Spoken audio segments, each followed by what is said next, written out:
हा जो विषय समान नागरी कायदा हा कलम 44 देशाच्या संविधानाच्या कलम 44 कॉन्स्टिट्यूशन ऑफ इंडियाच्या आर्टिकल 44 मध्ये सर्व नागरिकांना समान नागरी कायदा लागू झाला पाहिजे असं स्पष्ट आणि त्या संदर्भात प्रयत्न करावा असं स्पष्ट नमूद आहे। आणि म्हणून भारतात लग्न असणार, घटस्फोट असणार, वारसा हक्क असणार, दत्तक विधाने असणार, यासाठी वेगवेगळे जातींसाठी वेगवेगळ्या धर्मांसाठी वेगवेगळे कायदे आहे। आणि म्हणून सर्व नागरिकांना एक समान एक देश एक कायदा असलं पाहिजे।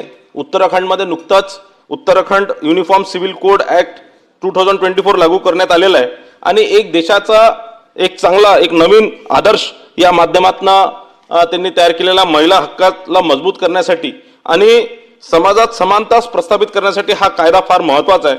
महाराष्ट्र हे नेहमी सामाजिक सुधारणेचं नेतृत्व करणारं राज्य आलेलं आहे।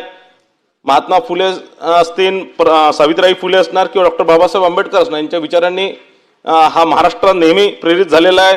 नेहमी त्यांनी आपल्या विचारासाठी संघर्ष केलेला आहे आणि म्हणून हा कायदा आपल्या महाराष्ट्रात होणे अत्यावश्यक आहे।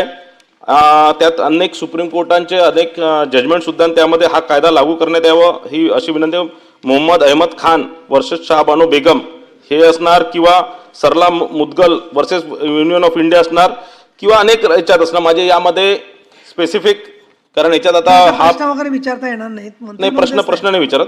आणि याच्यामध्ये ज्यावेळेस याची लक्षवेधी लागली त्यावेळेस सगळ्या लोकांनी याच्यात एक प्रश्नचिन्ह निर्माण केला, विशेष करून विरोधकांनी।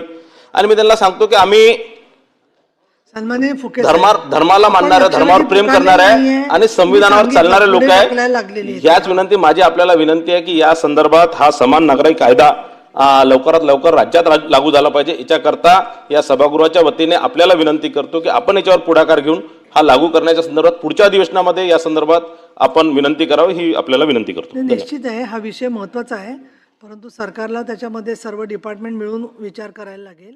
परंतु या दृष्टीने एका दुर्लक्षित विषयाकडे तुम्ही लक्ष वेधलंय, आज त्याचं उत्तर आलं असतं तर चांगलं